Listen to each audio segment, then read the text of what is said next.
Vamos hoy a aprender más de la palabra de Dios y estamos llegando al final de la carta a los Hebreos, capítulo 13.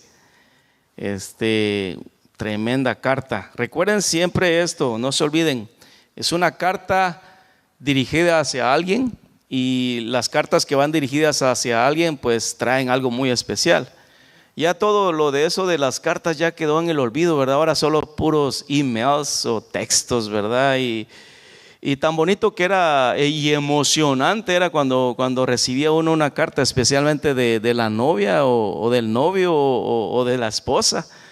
Yo todavía estoy de esas épocas, cuando recibíamos una carta y tan lindo que era ahí abrirla y a ver qué me va a decir ahora mi amada esposa, ¿verdad? Pero de novia ahí unas notitas, pero el escritor de esta carta, que su autor es desconocido, algunos creen que fue Pablo, pero en su lenguaje al final se llegó a la conclusión que no fue Pablo.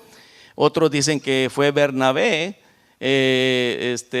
Martín Lutero dijo que probablemente haya sido Priscila y Aquila. Ustedes han escuchado hablar sobre ellos, pero independientemente de que no se sepa quién escribió esa carta, ha sido una gran bendición.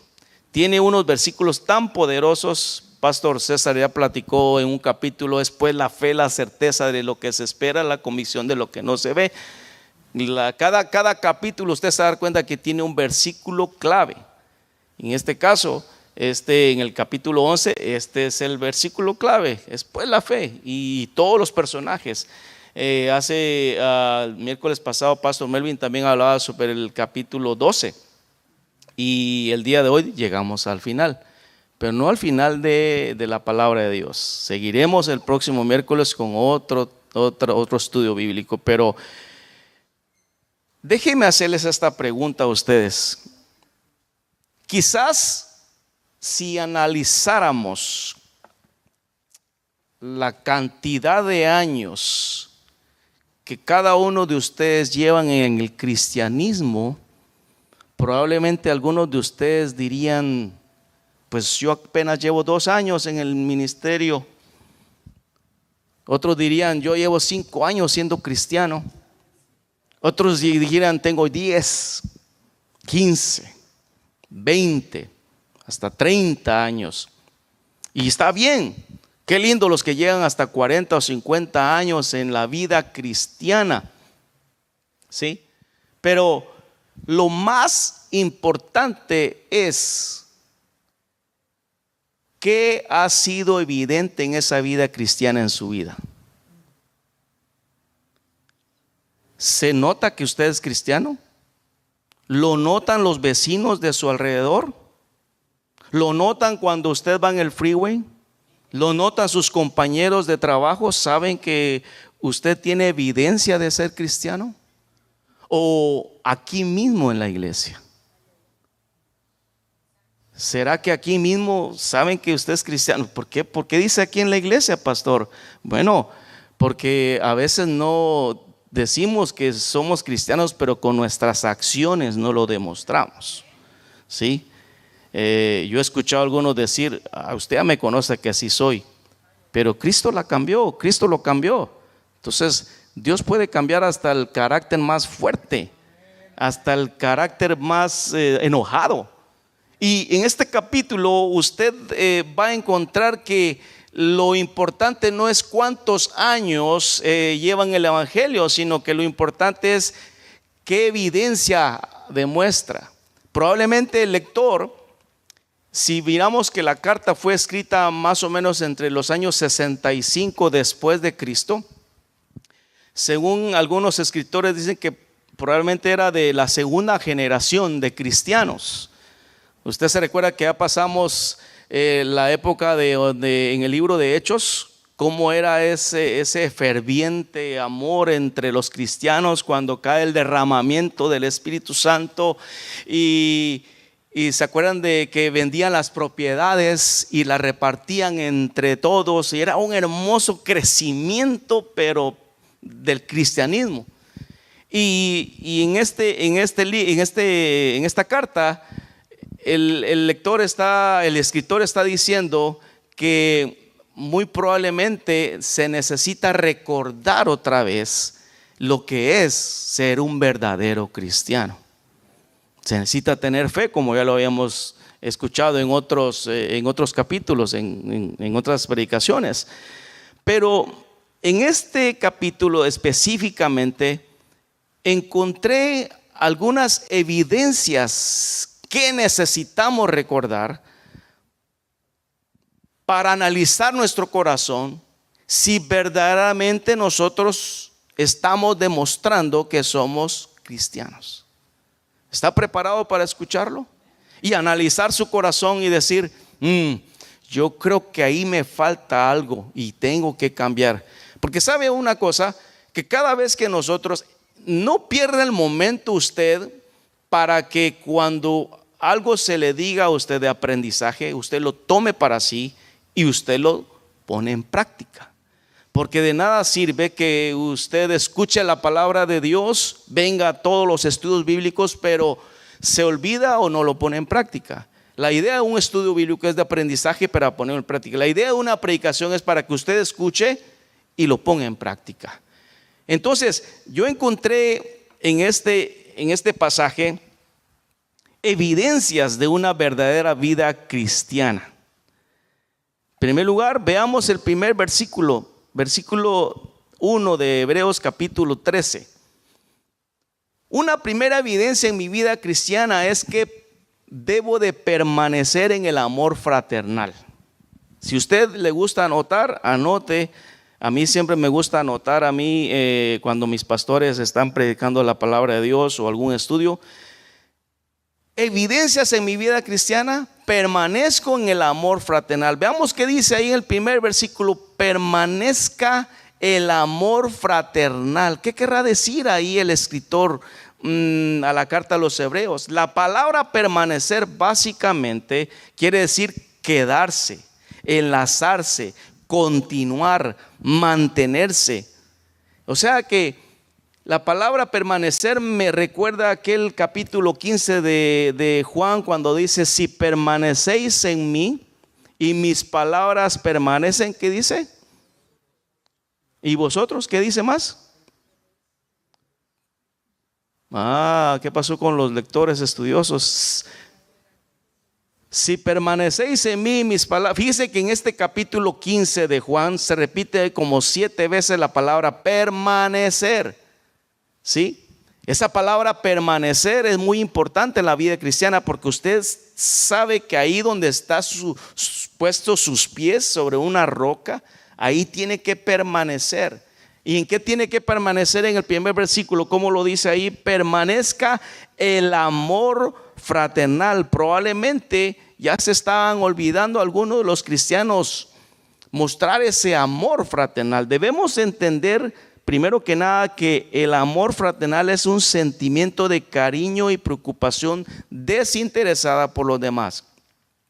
Se manifiesta a través de acciones como servir a los demás, ser hospitalarios y ayudar a los que están en necesidad. La palabra amor en este versículo específicamente no es la misma palabra que significa porque por gracia sois salvos por medio de la fe, sino de vosotros. También mas Dios muestra su amor para con nosotros en que siendo aún pecadores, Cristo murió. Esa palabra amor, mas Dios muestra su amor, el significado es diferente a lo que está acá. La palabra amor ahí significa ágape.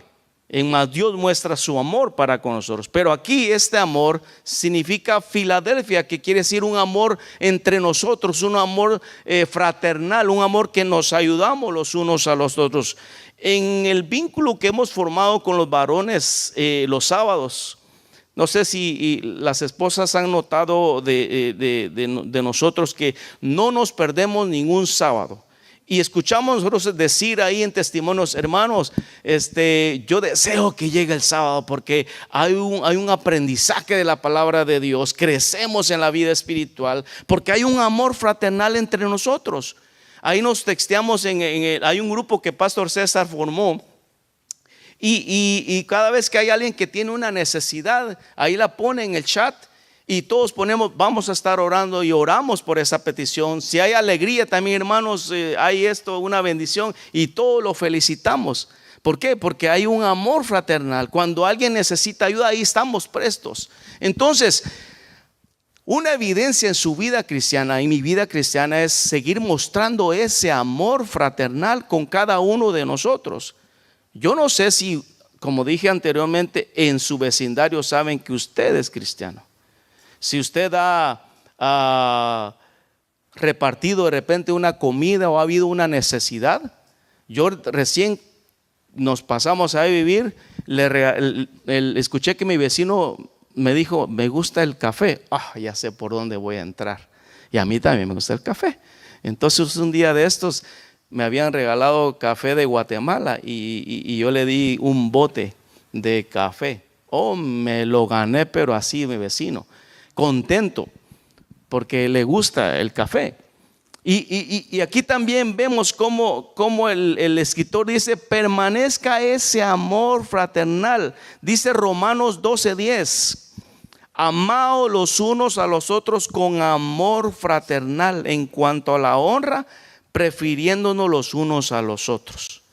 También encontramos, si a usted le gusta anotar citas bíblicas, 1 Tesalonicenses 4:9 dice, pero acerca del amor fraternal no tenéis necesidad de que os escriba, porque vosotros mismos habéis aprendido de Dios que os améis los unos a los otros. Tenemos un gran ejemplo de nuestro Dios al amarnos a nosotros, y ese amor fraternal era no fingido.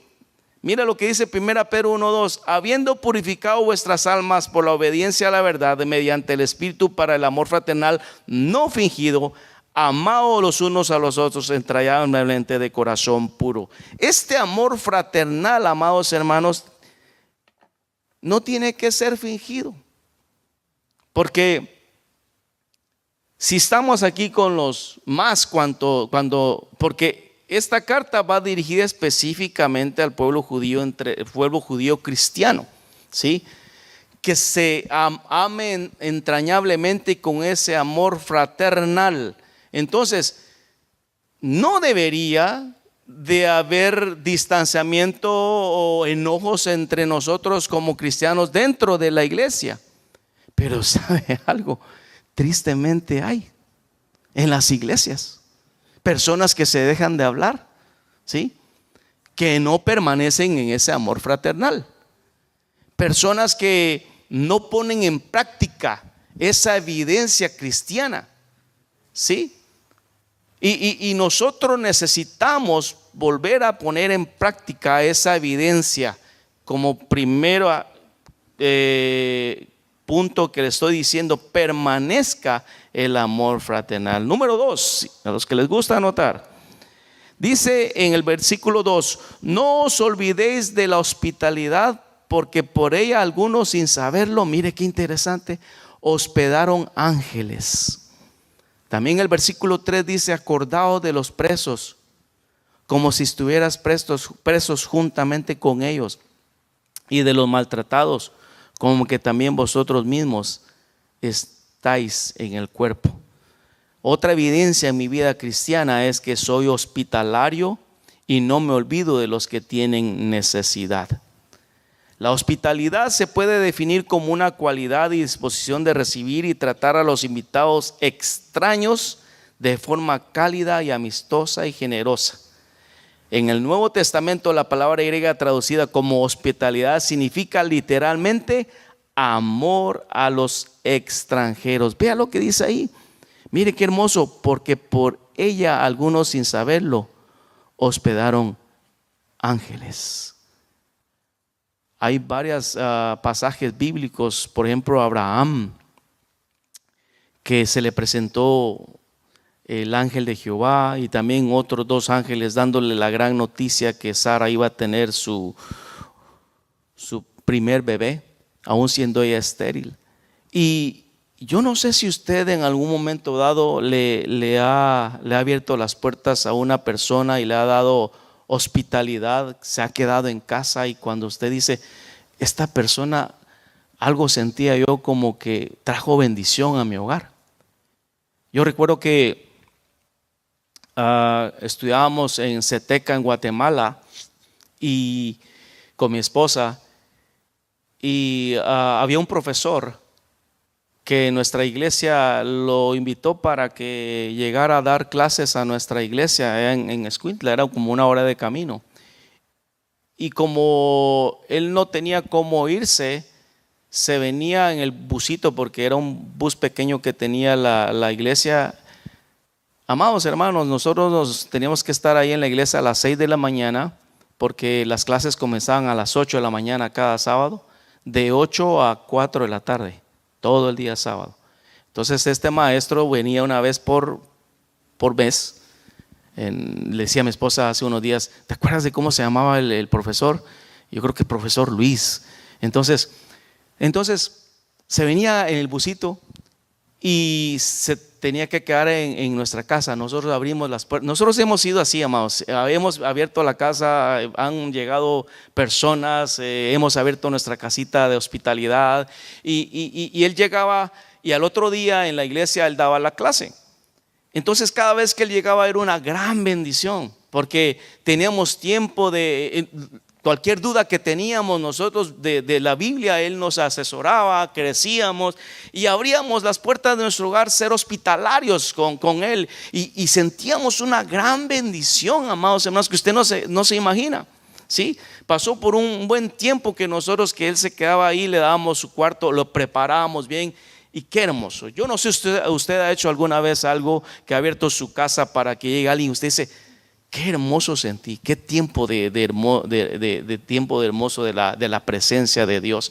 Y dice que aquí dice hay que ser hospitalarios, porque muy probablemente dice, por ella algunos sin saberlo hospedaron ángeles.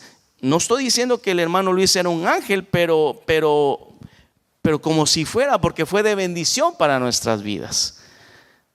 También otra misionera que nosotros apoyamos mucho, Mana Vilma, hoy está, Vilma se llama, Mana Vilma ahora está allá en África. A ella la apoyamos mucho, muy amiga nuestra.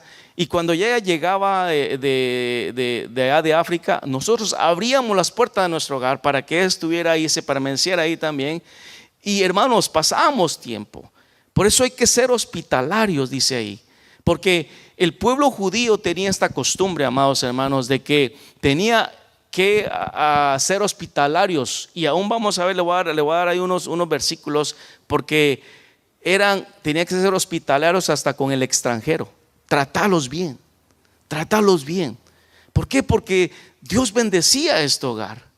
Nosotros no entendemos de una manera tan profunda cómo Dios con mi amada esposa nos ha bendecido tanto en este país tan hermoso, que fíjese que cuando llegamos acá, nosotros veníamos con nuestras maletas y llegamos a una iglesia, no teníamos nada, abrieron las puertas para darnos en aquel tiempo ni sabía que era un single. Ahora ya sé que es un single, donde hay un cuartito, pero en aquel tiempo cuando no sabía inglés, yo, ¿qué será un single? Y me abrieron, no teníamos absolutamente nada, pero los hermanos de la iglesia nos empezaron a donar todo, un mueble, otro mueble, camas, 2 camas para mi hija, y nos equiparon la casa. Hermanos, fue una gran bendición, fueron hospitalarios con nosotros. Entonces, ¿cómo nosotros no podemos ser evidenciar que Cristo mora en nosotros y ser hospitalarios con los demás? Entonces usted y yo debemos de ser hospitalarios, mis amados hermanos, ser amables con los demás, especialmente en la casa de Dios. Dice ahí, por ejemplo, imagínense, dice, acordaos de los presos como si estuvieras presos juntamente con ellos. Recuerde, amado, recuerde que en ese tiempo todavía había una persecución de los cristianos. Imagínense que un preso, lógicamente en aquel tiempo era raro que alguien que decía ser cristiano saliera libre, los mataban. Pero supóngase que si salía alguien, un cristiano que estuvo preso, y llegara al hogar suyo y le dijera, ¿sabes qué? Salí y me dieron ahí salí libre, me puedes dar posado unos días. Un preso. Ay, ay, ay, pues me vas a poner en evidencia que yo también soy cristiano. ¿Y será que puedo dar yo? Ay, me da miedo, no va a ser que venga aquí la migra, ¿verdad? Y me van a llevar. No, no, no. No, Dios nos protege, amados hermanos. Ser hospitalario es como que si usted fuera preso. Imagínese. Yo no sé si algunos de ustedes han tenido la oportunidad de ir a visitar la penitenciaría. ¿Cómo se vive ahí? Es triste. Mi papá me llevó a la granja penal de Canadá en Escuintla, una de las más fuertes. Es triste ver tanta gente, verlas en las cárceles. Y dice, acordaos de ellos. Probablemente algunos tienen familiares en la cárcel. Ore por ellos. Por eso decimos acá que una evidencia en la vida cristiana es ser hospitalario y no me olvido de los que tienen necesidad. Dice Levítico 19, 33, 34. Cuando el extranjero morare con vosotros en vuestra tierra, no lo oprimiréis. Como a un natural de vosotros tendréis al extranjero que mora entre vosotros. Lo amarás como a ti mismo. ¿Se acuerdan de esas palabras? Porque extranjero fuisteis en la tierra de Egipto, yo Jehová vuestro Dios. Mateo 25, 35, 46. Este versículo es tan precioso cuando el Señor Jesús les habla a todos los que estaban rodeando. Le dice, porque tuve hambre y me diste de comer, tuve sed y me diste de beber, fui forastero y me recogiste, estuve desnudo y me cubriste, enfermo y me visitasteis, en la cárcel y vinisteis a mí. Entonces los justos le respondieron diciendo, Señor, ¿cuándo te vimos hambriento y te sustentamos o sediento y te dimos de beber? ¿Y cuándo te vimos forastero y te recogimos, o desnudo y te cubrimos? ¿O cuánto te vimos enfermo en la cárcel y vinimos a ti? Y respondiendo el rey les dirá, de cierto digo, en cuanto lo hiciste a uno de estos mis hermanos más pequeños, a mí me lo hicisteis. Qué hermoso es ser hospitalario, marcar una evidencia en la vida cristiana. Yo recuerdo de jovencito estuve a cargo de los diáconos, hermanos. Tenía como unos, yo creo que cargaron unos 18 años más o menos. Y tenía un hermano Rafa, sí me quedó bien grabado su nombre, hermano Rafa. Estaba enfermo y ya tenía tiempo de no ir a la iglesia. Y vivía cerca donde mis abuelos. Y cuando dejé de visité a mis abuelos y me fui, el Espíritu Santo, amados, iba yo caminando en una moto, en mi motilla pequeña, y me acordé, oh hermano Rafa, oh perfecto. Regresé, amados, él estaba en las últimas para irse con el Señor, yo sin saberlo. Cuando yo entré y toqué la puerta, su esposa salió, ay hermano Walter, bien emocionada. Vine a visitar a hermano Rafa. Su hermano uno de sus hijos, el hijo más grande, estaba ahí. Y cuando veo al hermano Rafa en la cama, nunca se me olvida su rostro. Y él estaba en la cama, en las últimas. Y yo dije en mi corazón, este es el momento que él necesitaba para guiarlo a la presencia de Dios. Ya estaba preparado.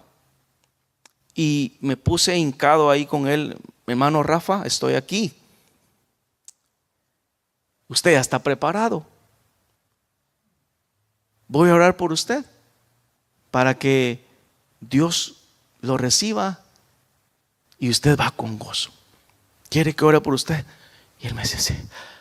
Su corazón estaba casi dejando de latir. Y empiezo yo a orar por él, la hermana llorando.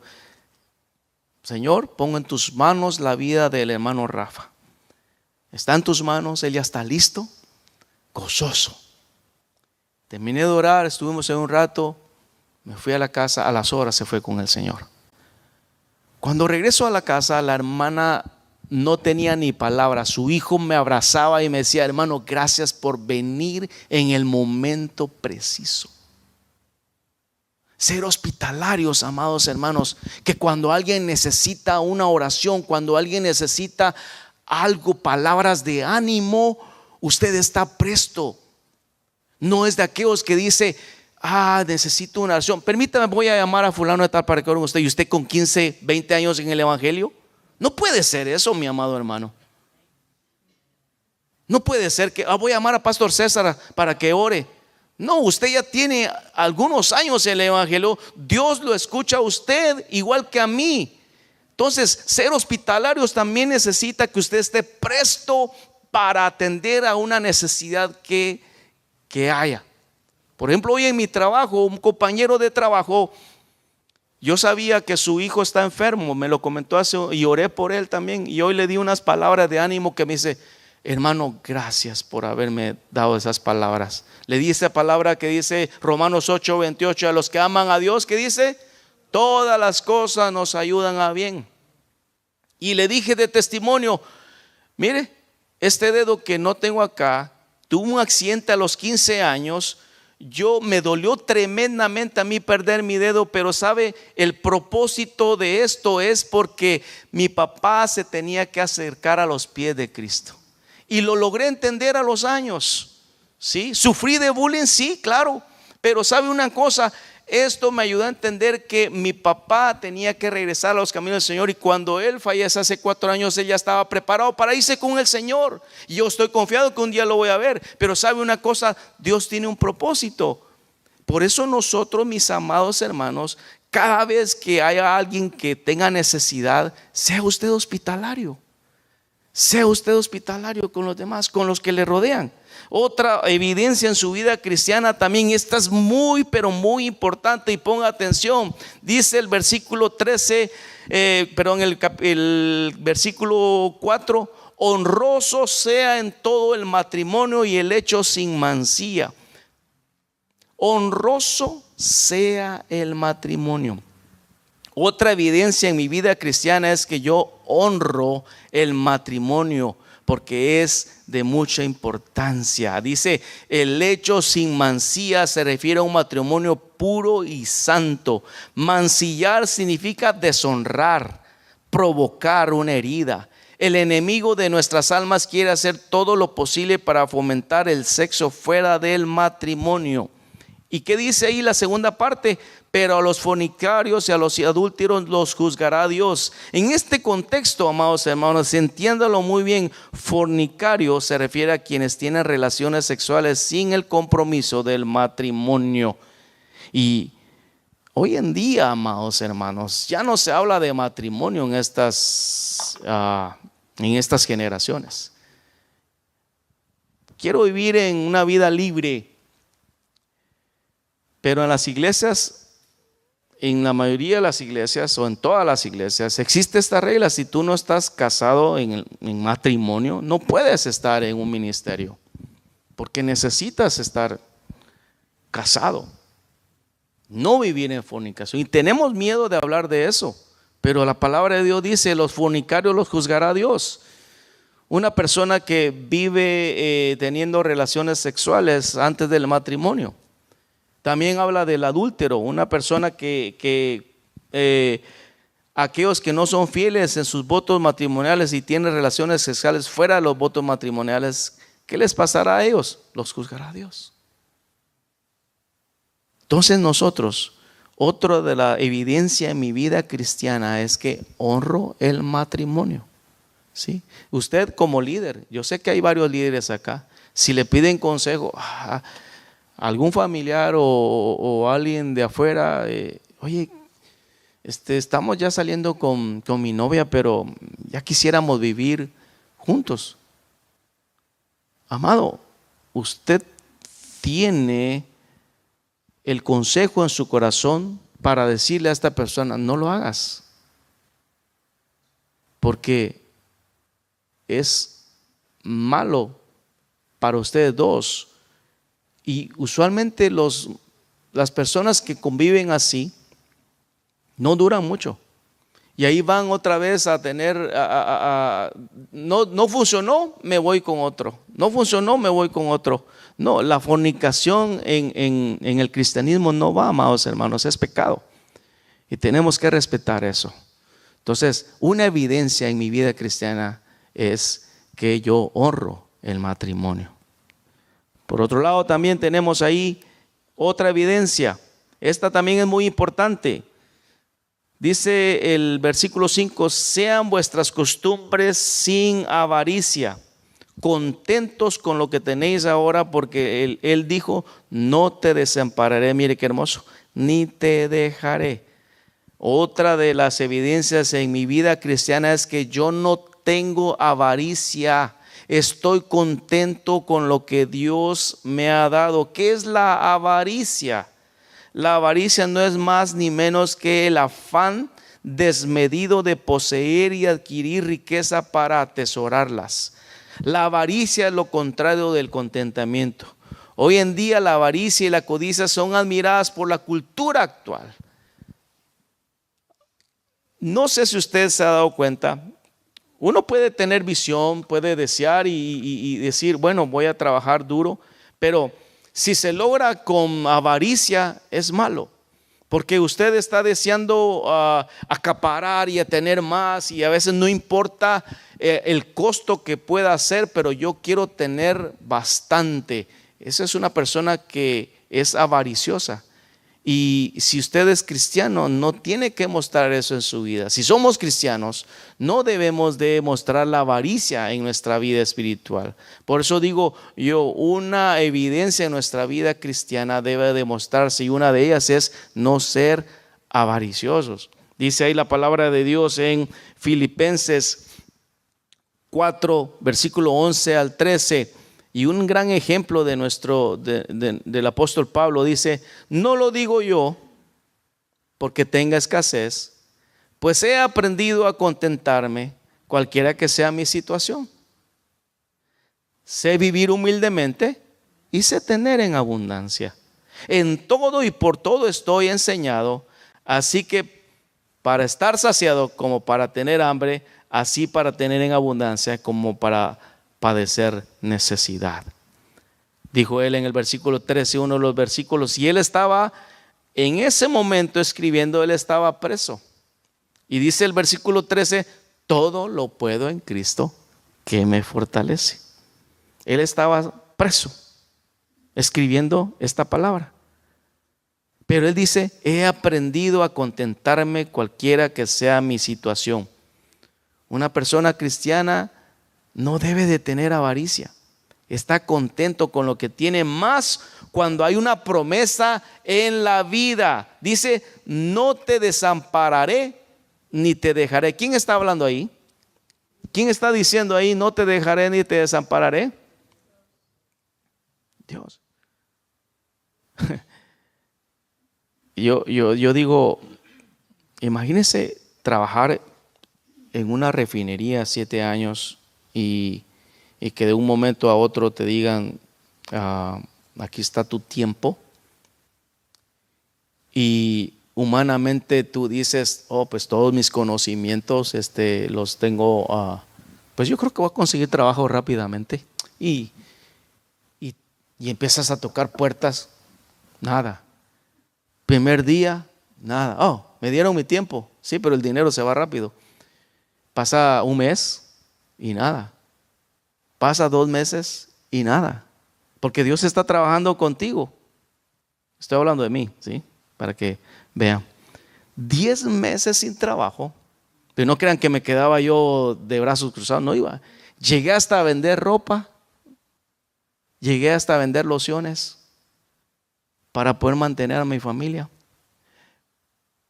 Pero algo que sí les sé decir a ustedes, Dios nunca me desamparó. Dios nunca me dejó. Siempre estuvo conmigo.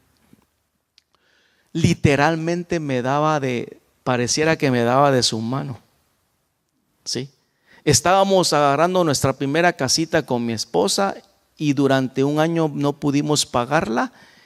y nunca nos llegó una notificación del banco, no sabemos ni cómo ni por qué. Hasta después nos pudimos poner al día. Pero mírense, 3 meses que tú no pagas una casa, un préstamo a un banco, allá en Guatemala, por supuesto, allá en Guatemala. Luego te cae la carta y te dicen, si no pagas en tal fecha, te sales y nos quedamos con tu casa. ¿Sí?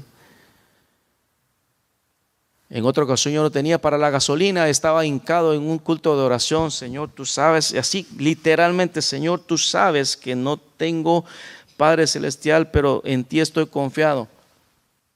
Siento una mano que llega y me pone un billete aquí en mi mano, así, literalmente, y uno con la duda, ¿verdad, hermanos? Corta la oración y estoy, wow, ¿qué pasaría? ¿Quién sería? Digo, cuando levanto, una hermana ancianita iba caminando, sin saber ella que yo tenía una necesidad, pero el Espíritu Santo la conectó ahí y me sirvió para ponerle gasolina a nuestro carro. Amados, aprendí a vivir en la escasez, como dice Pablo, 10 meses, literalmente a veces no teníamos para comer, Dios proveía. Literalmente no teníamos para el gas, Dios proveía. ¿Por qué? Porque no había en nuestro corazón una avaricia, porque decíamos, Señor, tú vas a proveer, Padre. Y Dios estaba trabajando también con mi vida, con mi orgullo, amados hermanos. Por eso he aprendido mucho en la vida cristiana. Entonces yo le digo a usted, amado hermano, usted tiene que mostrar, ¿sí?, evidencia de que Cristo mora en su vida. ¿Puedo hacerles esta pregunta a ustedes? ¿Cristo mora en su vida, amado hermano? ¿Cristo mora en su vida? Dios nunca lo ha dejado desamparado, ni lo dejará, porque este caminar es el mejor camino a seguir. Él es el mejor camino a seguir. Por otro lado, y este es otro más importante, ya casi estamos terminando, otra de las evidencias en mi vida cristiana es que obedezco a mis líderes. Esta está fácil. Obedezco a mis líderes, a mis pastores. Yo creo que el escritor algo ya había visto ahí en los judíos, que dijo, voy a hacer esta carta y les voy a hacer recordar que estos consejos porque usted si ve ahí en su Biblia dice deberes cristianos, voy a hacerles recordar que algo tienen que hacer. Dice, obedezco, dice ahí en el versículo 7 y también 17, dice, acordaos de vuestros pastores que os hablaron la palabra de Dios, considerad cuál ha sido el resultado de su conducta e imitad su fe. Y el 17 dice, obedeced a vuestros pastores y sujetaos a ellos. Qué fácil me la puso el escritor. Porque ellos velan por vuestras almas como quienes han de dar cuenta, para que lo hagan con alegría y no quejándose, porque esto no es provechoso. Entonces dice ahí, acordaos de vuestros pastores. Primero, porque debemos de reconocer y seguir su liderazgo en el cuerpo de Cristo. Segundo, porque aprendo cada día de su fidelidad a la palabra de Dios. Amados hermanos, cada uno de los que estamos hablando de la palabra de Dios, tomamos tiempo para prepararnos y traerles a ustedes palabra de Dios. Y yo le digo una cosa, fuera fácil decir algo que está escrito en la Biblia si tú mismo no has pasado por esas situaciones, pero porque yo mismo he pasado físicamente, yo les digo fehacientemente que lo que la palabra de Dios dice ahí, que Dios no nos va a desamparar, es porque Dios no me desamparó a mí. Si yo viviera en abundancia, que tuviera $1 millón, qué fácil fuera yo decir, sí, hermanos, Dios no nos dejará, pero de repente, de un momento a otro se desaparece, y yo siendo pastor le digo, no, la verdad que Dios no fue fiel, amados. Entonces estaría mintiendo, porque no estoy viviendo una evidencia en mi vida cristiana de confiar que Él todo lo puede, que Él no me deja, que Él siempre me sustentará con mis necesidades. Entonces, porque yo ya lo he vivido, yo les comparto a ustedes. Entonces dice ahí también, debemos de obedecer a nuestros líderes porque ellos nos dan la palabra de Dios.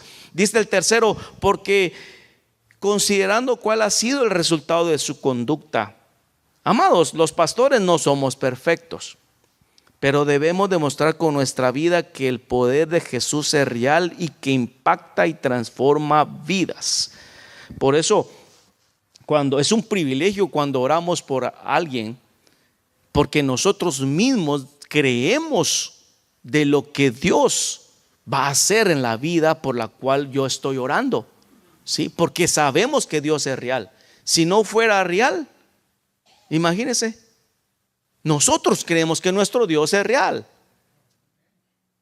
Y por eso cuando imponemos manos, Señor, te pido por Padre. Y así mismo, amados, hemos visto la contestación de nuestro Señor. También dice, y cuarto, imitando su fe. Así como una iglesia necesita líderes consagrados, también necesita seguidores consagrados. Escuche bien, lo repito. Así como una iglesia necesita líderes consagrados, o sea, pastores consagrados, también necesita seguidores consagrados. Obedeciendo y respetándolos, dice la TLA, dice, obedecen a sus líderes porque ellos cuidan de ustedes sin descanso y saben que son responsables ante Dios de lo que a ustedes les pase. Traten de no causar problemas. Traten de no causar problemas para que el trabajo de ellos sea más agradable. Yo sé que en una iglesia siempre van a existir problemas, pero hacemos más fácil el caminar con el Señor cuando un pastor no tiene tantos. Yo me pongo a pensar a veces, un día que estaba comentando pastor Josh, dijo, esta semana tengo 3 funerales y él tenía que estar ahí. Yo creo que pastor Cerza también estaba en varios funerales, ¿verdad? Y también yendo a orar aquí, yendo a orar allá. Cuando se quemó la casa de pastor Frank, él ahí estaba. Pastor, usted también ahí estaba. Hermano Samuel también ahí estaba, apoyándolo. ¿Sí? ¿Por qué? Porque él vela por nosotros. Cada pastor de los que estamos acá.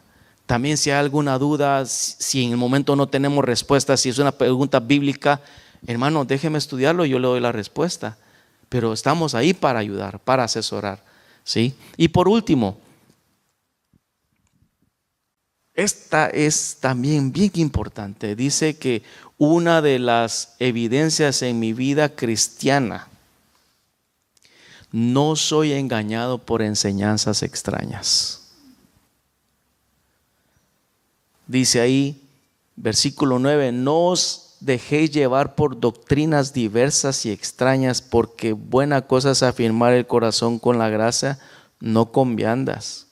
¿Sí? Que nunca aprovechan a los que se han ocupado en ellas. ¿Por qué?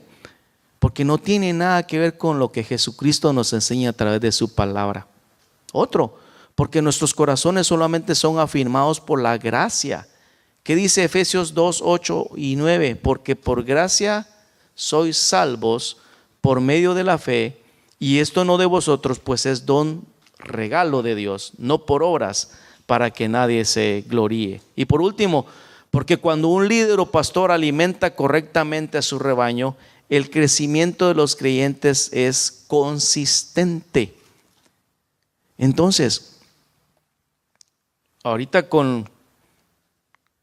siempre decimos con lo que pasó en la famosa pandemia, salieron muchas gentes disertoras buenas en las redes sociales que según en base a sus creencias y con tanta elocuencia empezó a engañar a mucha gente.